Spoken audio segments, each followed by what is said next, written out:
আসসালামু আলাইকুম। আবারও চলে এসেছি তোমাদের জন্য একটি ধারাবাহিক ভৌতিক গল্প নিয়ে। আজকের এই গল্পটি যতটা পরিমাণ ভয়ানক তার থেকে বেশি রহস্যময়। এই গল্পটি 4টি ভাগে বিভক্ত করা হয়েছে। তোমরা পরপর 4টি পার্টি কিন্তু আমার চ্যানেলের প্লেলিস্টে পেয়ে যাবে। ভিডিওটি শুরু করার আগে আমি সবাইকে একটি কথাই বলবো, যারা যারা আমার চ্যানেলে নতুন আছেন অবশ্যই চ্যানেলটি সাবস্ক্রাইব করবেন। বেশি কথা না বাড়িয়ে গল্পটি শুরু করা যাক। আমার দূর সম্পর্কের ভাতিজা নাদু সন্ধ্যায় আমার পড়ার ঘরে এসে বলল, চাচা আইজ রাইতে আমরা মাছ ধরবার যামু, আপনি আমার লগে যাইবেন। আপনার কিছুই করা লাগবো না, শুধু খুলেই ধইরা থাকলেই চলবো। নাদুর ভালো নাম নাদের আলী, সবাই তাকে সংক্ষেপে নাদু নামে ডাকে। বয়সে আমার চেয়ে 2 বছরের বড়। 2 বছরের বড় হওয়ায় গ্রামের রীতি অনুযায়ী আমিও তাকে নাম ধরে না ডেকে চাচা বলে ডাকি। নাদুও তার বাবার সম্পর্কের ভাই হওয়ায় আমাকে নাম ধরে না ডেকে চাচা বলে ডাকে, যে কারণে আমরা উভয়কে সবসময় চাচা সম্বোধন করে থাকি। রাত 8টার আগে রাতের খাওয়া শেষ করে নাদু আমার ঘরে এসে বসলো। আমি তখন ক্লাসে পড়ছিলাম। পড়া বন্ধ করে বললাম, চাচা কখন যাইবেন মাছ ধরতে? নাদু জবাব দিল, আপনার পড়া শেষ হইলেই রওনা দিমু। কোথায় যাবেন? নদীতে। কোন নদীতে? বড় নদীতে। আমাদের এলাকার আরো নদী আছে, সেগুলো আকারে ছোট। ওই নদীগুলোর তুলনায় যমুনা নদী অনেক বড়, সেজন্য আমরা যমুনা নদীকে বড় নদী বলে থাকি। আমি আমার ক্লাসের পড়া শেষ করে নাদুকে বললাম, চাচা চলেন যাই। নাদু এতক্ষণ আমার ঘরের জাল এবং খালুই নিয়ে বসেছিল। বলা মাত্রই আমাকে বলল, চাচা হারিকেনে তেল আছে তো? টেবিলের ওপর থেকে হারিকেন হাতে নিয়ে ঝাঁকি দিয়ে তেলের পরিমাণ অনুমান করে বলল, যে তেল আছে তাতে সারা রাত চলবো, কোনো অসুবিধা নাই। নাদু বলল, তাইলে চলেন, দেরি করে কি লাভ। আমি হারিকেন হাতে রাতের অন্ধকারে আগে রওনা হলাম। নাদু এক হাতে খালই ও অন্য হাতে জাল নিয়ে আমার পিছু পিছু রওনা হলো। 2-1 পা অগ্রসর হওয়ার পরে নাদু থমকে দাঁড়িয়ে আমাকে উদ্দেশ্য করে বলল, চাচা একটু দাঁড়ান তো, একটা লাঠি নিয়ে নেই। লাঠি দিয়ে কি হবে? রাইত বিরাইতে চলতে গেলে হাতে লাঠি থাকা ভালো, অনেক বিপদ আপদ থেকে রেহাই পাওয়া যায়। ধরেন একটা যদি বড় মাছ পাই, তাইলে লাঠিতে বাইন্দা 2 জনে ঘাড়ে করে নিয়ে আসমু। আবার ধরেন জালে যদি সাপ টাপ উঠে, তাইলে তো সাপ মারার জন্য একটা লাঠি দরকার হইব। নাদুর যুক্তিপূর্ণ কথা শুনে বললাম, তাহলে ঘর থেকে বাঁশের শক্ত লাঠিটা নিয়ে আসেন। নাদু সময় নষ্ট না করে তাড়াতাড়ি ঘর থেকে লাঠি নিয়ে এলো। আমরা 2 জনে আবার রওনা হলাম। রাত তখন 11টা হবে, কার্তিক মাস। বাহিরে ঘুটঘুটে অন্ধকার, সারা গ্রাম নীরব নিস্তব্ধ। রাস্তার দুধারে ধান ক্ষেত। নিচু জমিগুলোতে বন্যার পানি থাকলেও উঁচু জমি থেকে পানি নেমে গেছে। 2-1টি খেকশিয়াল রাস্তায় চোখে পড়লেও আমাদের দেখা মাত্রই মুহূর্তেই ধান ক্ষেতের ভেতর দৌড়ে অদৃশ্য হয়ে গেল। হারিকেনের আলো দেখে রাস্তার ওপর বসে থাকা ব্যাঙের লাফালাফি শুরু হলো। লাফ দেওয়া কিছু ব্যাঙের পানি ছিটকে আমাদের পায়ে পড়লো। ব্যাঙের পানিতে পা দুটি আধা ভেজা হওয়ার অবস্থা। কিছুক্ষণ যাওয়ার পর সামনে ঢোড়া সাপ চোখে পড়লো। রাস্তার এপার থেকে আঁকাবাঁকা হয়ে ওপারে চলে যাচ্ছে। নাদু লাঠি ওপরে তুলে বাড়ি দিতে যাবে, আমি নিষেধ করে বললাম, চাচা রাইট করা সাপ মারার দরকার নাই, ও ওর মতো চলে যাক। আমার কথা শুনে নাদু সাপ মারা থেকে বিরত থাক। সাপ রাস্তার ওপারের নিচে নেমে গেল।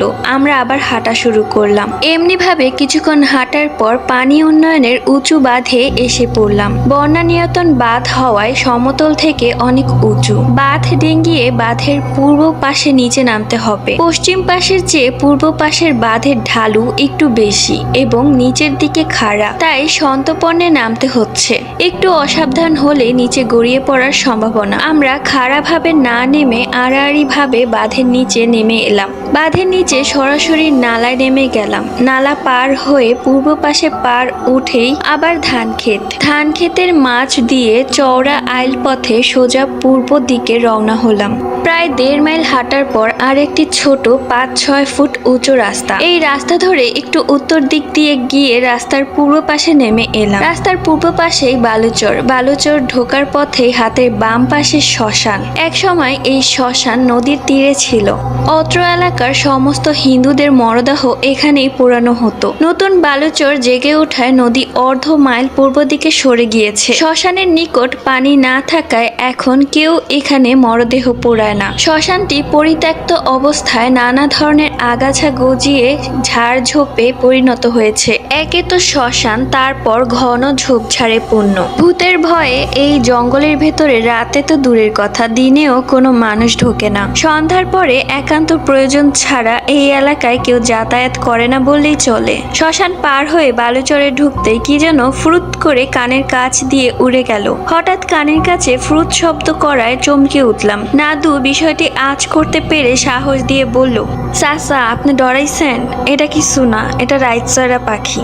এরা দিনে লুকাইয়া থাকে আর রাইতে উইরা উইরা পোকা মাইরা খায়। চমকে ওঠার কারণ ছিল পেছনেই শ্মশান। অনেকের কাছে শুনেছি সন্ধ্যার পরে সাদা কাপড় পরে একটি বউ শ্মশানের রাস্তার পাশে দাঁড়িয়ে থাকে। কথা বললে কোনো জবাব দেয় না, ধরতে গেলে অদৃশ্য হয়ে যায়। কখনো কখনো কুকুর, বিড়াল, শকুরের চেহারা নিয়েও সামনে এসে দাঁড়ায়। ধমক দিলে নড়াচড়া না করে দাঁড়িয়ে থাকে। তাড়াতে গেলে অদৃশ্য হয়ে যায়। এদিক ওদিক তাকিয়ে আবার তাদের দিকে তাকালে মুহূর্তে চেহারা পরিবর্তন করে ভয়ঙ্কর রূপ ধারণ করে। এইসব দৃশ্য যারা দেখেছে তারা অনেকেই নাকি ভয় পেয়ে মারা যাওয়ার অবস্থা হয়েছিল। অনেক সময় রাতের অন্ধকারে শ্মশানের পাশ দিয়ে 2-3 জন একসাথে গেলেও ঝোপের ভিতর থেকে নাম ধরে ডাকে কেউ। বিশেষ করে যে পিছনে থাকে তার নাম ধরে নাকি বেশিরভাগ ডেকে থাকে। ডাক শুনে ফিরে তাকালে কাউকেই চোখে পড়ে না, আবার রওনা দিলে আবার নাম ধরে ডাকে। এইরকম ঘটনার সম্মুখীন যারা হয়েছেন তাদের অনেকেই এখনো বেঁচে আছেন। ভূতের এসব কাহিনী মনে পড়তে গা ঝমঝম করে উঠল।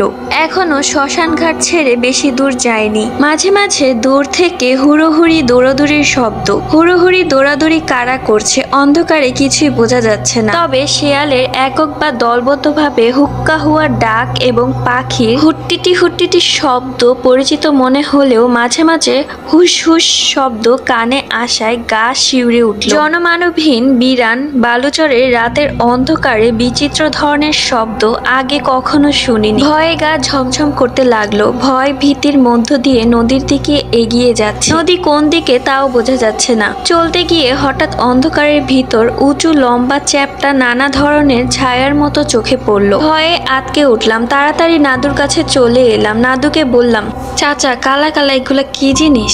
নাদু আমার মনের অবস্থা বুঝতে পেরে বলল, ওইসব কিছু না চাচা, বানে ভাষা কলা গাছ, সাউ গাছ, আবার কলমি গাছও আছে। কিন্তু নাদু যতই সাহস দিক না কেন, শ্মশান এলাকা হওয়ায় রাতের অন্ধকারে যে কোনো জিনিস চোখে পড়তেই মনের মধ্যে ভূতের ভয় চলে আসে। কারণ অন্ধকারে ভূত না কলা গাছ কিছুই বোঝা যাচ্ছে না। এমনি নানা ভয়ভীতির ভেতর দিয়ে প্রায় আধা মাইল পথ বালুচর হেঁটে নদীর কিনারায় এসে পৌঁছালাম। নদীর পাড় খাড়া নয়, ঢালু। বালুচর আস্তে আস্তে ঢালু হয়ে পানির সাথে মিশে গেছে। নদীর গভীরতাও কিনার থেকে আস্তে আস্তে বৃদ্ধি পেয়ে নদীর মধ্য দিয়ে পৌঁছেছে। কিনারে পানির পরিমাণ খুব বেশি নয়, হাঁটু থেকে কোমর পর্যন্ত।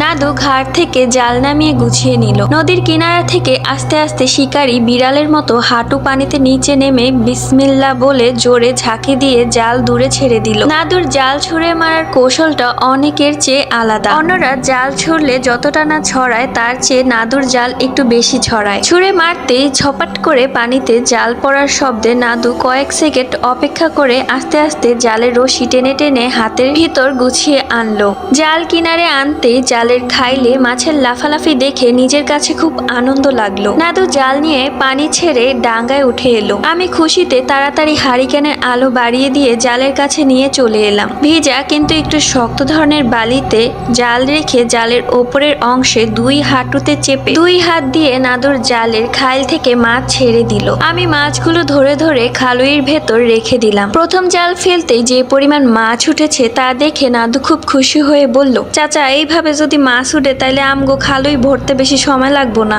আমি বললাম, সব জায়গায় কি সমান মাছ পাওয়া যাবে? এই জায়গায় না হয় মাছ বেশি উঠছে, অন্য জায়গায় মাছ নাও থাকতে পারে। নাদু মাথা নিচু করে জাল হাতের মাঝে গুছিয়ে নিতে নিতে বলল, না চাচা এখন কার্তিক মাস, এখন সব জায়গায় কম বেশি মাছ আছে। এই কথা বলে সে ভিজা জাল ভালো করে হাতের মাঝে গুছিয়ে নিয়ে একটু উত্তরের সরে গিয়ে জাল ফেললো। সেখানেও ভালো মাছ উঠলো, আবার মাছ ছেড়ে আবার আরেকটু দূরে গিয়ে জাল ফেললো। এভাবে বারবার জাল ফেলে নাদু উত্তর দিকে যাচ্ছে, আমিও তাকে অনুসরণ করে নদীর কিনার দিয়ে দিয়ে যাচ্ছি। ইতিমধ্যে অর্ধেক খালুই মাছে ভরে গেছে। মাছের নেশায় অন্য কিছু খেয়াল করিনি। খালুই ভর্তি না হওয়া পর্যন্ত আমাদের মাছ ধরার তৃপ্তি মিটবে না। আমাদের দৃষ্টি শুধু পানির দিকে আর মাছের দিকে। জাল ফেলতে ফেলতে আমরা অনেক উত্তরের দিকে চলে গিয়েছি। এখানে কম মাছ উঠছে। জালে মাছ কম ওঠায় নাদু তার জাল ফেলার ধারাবাহিকতা ভঙ্গ করে একটু বেশি উত্তরে গিয়ে জাল ফেললো। এখানে মাছের পরিমাণ মোটামুটি ভালো। এরপর মাছ ছেড়ে জাল দুই হাতের সাথে গুছিয়ে নিয়ে আর একটু উত্তর দিকে সরে গিয়ে জাল পানিতে ছুড়ে দিল। জাল সুন্দর গোল হয়ে ছড়িয়ে পড়লো। নাদু কয়েক সেকেন্ড অপেক্ষা করে জাল টানতে লাগলো। আমি পানির কিনারায় বালির ওপরে এক হাত খালুই, অন্য হাতে লাঠি ও হারিকেন নিয়ে দাঁড়িয়ে আছি। নাদু জাল টেনে তুলতে গিয়ে মুখ কাচুমাচু করে বলল, চাচা জাল উঠতেছে না, শক্ত শক্ত লাগতেছে, মনে হয় কোনো কিছুর সাথে আটকে গেছে। আমি বললাম, এই বালুর চরে স্রোতের নদীর পানির নিচে তো কোনো কিছু থাকার কথা না, জাল কার সাথে আটকাবে? নাদু বলল, আমিও তো তাই জানি, কিন্তু জালে উঠে না কেন? এই বলে নাদু বেশ জোর দিয়ে জালের রশি ধরে টান দিল, কিন্তু জাল একটুও উঠে এলো না। নাদু দুশ্চিন্তায় পড়ে গেল। রাতের অন্ধকারে পানিতে নামতেও সাহস পাচ্ছে না। পানির নিচে কি আছে না আছে পানির ওপর থেকে কিছু বোঝা যাচ্ছে না। যদি অন্য কিছু মানে দেওদত্ত বা ভূতপ্রেত জাতীয় কিছু থাকে তাহলে তো জাল সহ টেনে নিয়ে পানিতে চুবিয়ে মারবে। ভয়ে দুইজনেরই গা ঝমঝম করতে লাগলো। ভয় পেয়েও বসে থাকা ঠিক হবে না, যে কোনো ভাবেই হোক জাল উঠাতেই হবে। আমি বললাম, চাচা পানিতে নেমে টানেন, তাইলে জাল উঠতে পারে। নাদু ভয় ভয় বলল, চাচা আপনি খালুর শুকনা বালির উপর রাইখা হারিকেন ও লাঠিটা নিয়ে আমার সাথে সাথে নামেন, আমি জাল টাইনা দেখি কি করা যায়। আমি বললাম, চাচা জালের ভিতর কি কিছু নড়াচড়া করে? নাদু বলল, না। নাদুর হাতে লাঠি দিয়ে বললাম, চাচা এই লাঠি দিয়ে পানির নিচে জালে গুতা দিয়ে দেখেন কিছু টের পাওয়া যায় কিনা। আমার কথা মতো নাদু তাই করলো, কিন্তু কিছুই ঠাহর করতে পারলো না। আমি ভয় ভয় নাদুর সাথে সাথে পানিতে নেমে এলাম। আমি হাঁটু পানিতে নেমে দাঁড়ালাম, আর নাদু আরেকটু বেশি পানিতে অর্থাৎ কোমর পানিতে নেমে জাল টানতে লাগলো। তাতেও জাল উঠলো না। আমি এক হাতে হারিকেন এবং অন্য হাতে জালের রশি ধরে টেনে নাদুকে সাহায্য করতে লাগলাম। দুজনের টানে জাল কিছুটা উঠে এলো বটে, তবে প্যার প্যার শব্দে খানিকটা ছিঁড়ে গেল। দুজনে মিলে জোরে টানাটানি করায় আস্তে আস্তে জাল হাঁটু পানিতে উঠে এলো।